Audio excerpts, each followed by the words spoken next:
Жогорку сот медиа каптын иликтөөсүндө аты аталган судья Азиз Ишалиев чыгарган өкүм боюнча жана Аламстрой компаниясы салган мыйзамсыз сапатсыз үйлөр боюнча териштирүү баштады. Жанакы соттун чечимин бүт карап чыгыш керек да. Жанакы чечимдер боюнча эфирге чыгарбадыңбы сиздерчи? Ооба. Судья молда чечим чыгарган деп биз ошонун баарын тең көтөрүп карап чыгышыбыз керек да. Ошондо азыр мындай расмий бир ушундай текшерүү башталдыбы? Ушундай айтсак болобу? Башталды. Ооба, текшерүү жүрүп атат. Ошонто айтсак болот. Иликтөөдө Бишкектин Жалгичи районундагы Аламстрой курулуш компаниясына тийиштүү 13 кабаттуу үй мыйзамсыз жана сапатсыз курулганы аныкталган.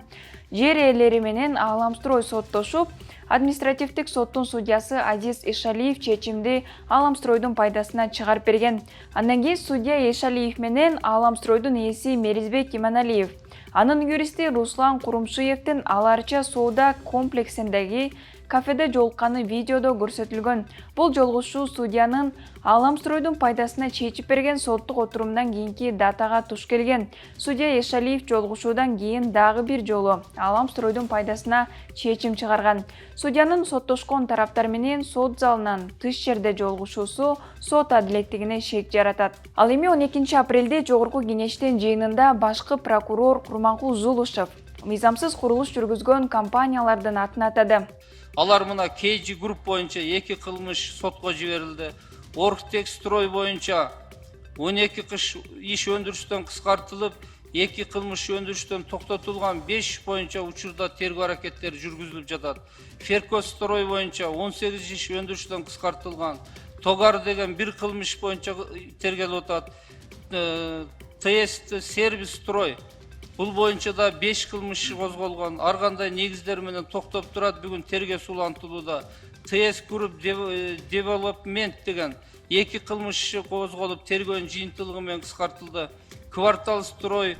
Кемпират иши боюнча 5 айдан ашуун убакыттан бери камакта отурган саясатчылар Клара Сооронкулова, Мамбетчунус Абылов жана Жогорку кеңештин экс-депутаты Асия Сасыкбаева, Таалай Мадеминов, Гүлнара Журабаева, Чыңгыз Капаров 12 апрелде үй камагына чыкты. Журналисттерге Клара Сооронкулова тергөө амалдары уланып жатканын айтып, комментарий берүүдөн карманды. Буга чейин анын саламаттыгы начарлап, ооруканага жаткырылып, операцияда болгон. Асия Сасыкбаева 20-июнга чейин үй камагына чыгарылганын билдирди. Мамбетчунус Абылов ден соолугуна байланыштуу дарыгерлердин аныктамасынын негизинде үй камагына чыгарылганын өзү билдирди. Абылов алардын күнөөсү жок экендигин, акталышы керектигин айтты. Адвокат Бакытбек Автандил камактагылардын баш коргоо чарасын үй камагына өзгөртүү өтүнүчүн сотко Ички иштер министрлигинин тергөөчүлөрү бергенин белгиледи. Өткөн жылдын 23 октябрында Кемпират суу сактагычынын иши боюнча 20дан ашуун активист саясатчы, укук коргоочунун үйлөрү тинтелип, камакка алынган. Эми Орусияда аскерге жарамдуу жарандарга электрондук чакыруу бериле баштайт. Мамлекеттик дума аскердик кызматка милдеттүүлөрдүн атайын реестрин түзүп, электрондук чакыруу мыйзамын кабыл алды. Эми ал Путин кол койсо күчүнө кирет. Реестрге жарандардын жашаган жери, иштеген иши, жеке маалыматтарынын бардыгы жазылат. Чакыруу мамлекеттик кызмат көрсөтүү сайтына жайгаштырылганда эле жарандын колуна тийди деп эсептелет да, 20 күндүн ичинде аскер комиссариаттарына келиши керек болот. Келбесе жеке ишкер катары катталууга, автоунаасын каттатууга, автоунаа айдоого тыюу салынып, насыяда ала албай калат. Колуна чакыруу тийгенден баштап, өлкөдөн чыгууга да мыйзам менен тыюу салынды. Буга чейин чакыруулар кагаз түрүндө жарандардын колуна тапшырылчу. Эми мамлекеттик кызматтар аркылуу жиберилип турат. Орусияда мобилизация токтоду деген менен контракт менен аскерге чакыруу уланууда. Кремль 400 миңден ашуун кишини контракт менен армияга чакырууну көздөөдө. Карапайым халық жалақысын өзінің деңгейинде алмагандыктан, ашынгандан ушундай жерге келип эскертип атырык биз. Казакстанда энергетика министрлигинин астында өкмөттөн туруктуу жумуш талап кылып, Жаңы Өзөндөн Астанага келип, акция кылган мунайчылардын 100дөн ашууну кармалып, кайра кое берилди. Алардын 5-өө административдик жоопкерчиликке да тартылды. Бул күнү Жаңы Өзөн менен Мангистауда миңдеген адам көчөгө чыгып, жердештерин бошотууга суранышкан. 10 апрелде Берали Мангистау компания мунай компаниясынын кызматкерлери акцияга чыгып, бийликтен иш менен камсыз кылууну талап кылышкан. Анткени алар 1 апрелден бери кыскартууга кабылып, ишсиз калган. Өкмөттөн эч ким сүйлөшүүгө чыкпай, министрликтин алдынан кетпей, ачык асман алдында бир күн бою түнөшкөн.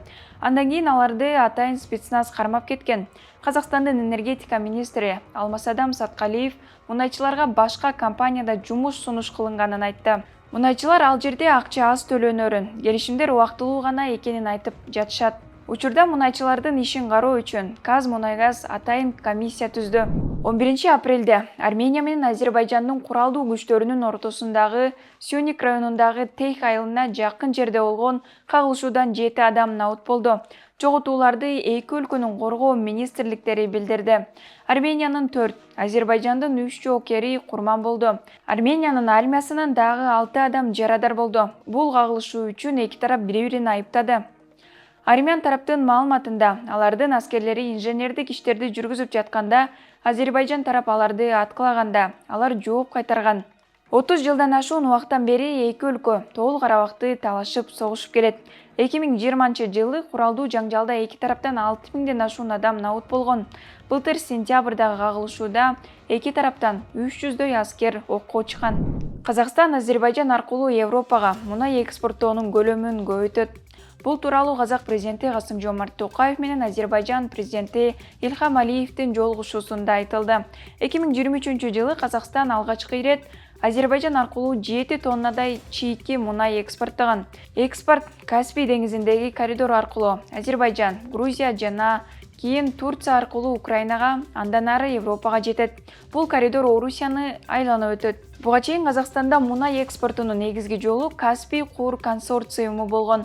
Ал жакта мунай Орусиянын Новороссийскине ташылып, ал жерден деңиз аркылуу экспорт алып келген. 2022 Орусия Куурдун ишин 1 айга токтотуп салгандан кийин Токаев экспорттун жаңы жолдорун табууга буйруган. 12 апрелде Казакстандын Астана шаарында өтүп жаткан Азия чемпионатында кыз-келиндер күрөшү боюнча Айсулуу Тыныбекова монгол спортчусун жеңип Азия чемпиону болду. Жарым финалда Тыныбекова Ноноко Азакини утуп финалга чыккан. Буга чейин ал дал ушул япон балбаны менен 2 жолу Сербиядагы дүйнө чемпионатында, былтыр Монголиядагы Азия чемпионатында күрөшүп утулуп калган эле. Бул жылы Айпери Медетбек кызы күмүш байге жеңди. Мерим Жуманазарова алган жаракатынан улам коло байге үчүн күч сынаша албай калды. Калмира Билимбек кызы коло байгеге татыды. Жалпысынан чемпионатка 8 балбан кыз катышып жатат. Ал эми 10 балбандан турган грек-рим боюнча улуттук команданын 7-си байгеге ээ болду.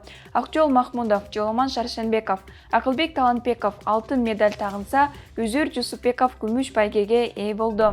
Бишкектин Ак Ордо конушунда үйү түрттүрүлгөн үй бүлө эсиңиздеби? Марал Шабулотованын үй бүлөсүнө жаңы урулуп жаткан үйдүн курулушуна президент Садыр Жапаров тиешеси жок экенин айтты. Президент кырдаалды барып көрүп келгенин, сот маселелери чечилмейинче көп кабаттуу үйлөрдөн батета бергиле деп кызматкерлерге тапшырып кеткенин, үйдү Ас-Сафа фондунун өкүлдөрү салып жатканын айтты. Апта ичиндеги маанилүү кабарлар топтомун мен Нурайда Жекшенова айтып бердим. Биздин YouTube каналга катталып, лайк басып, комментарий жазыңыз. Баса достор, меникиндей футболкаларды Медиа Хабтан алсаңыз болот, номерлерди бул жакка калтырып коебуз.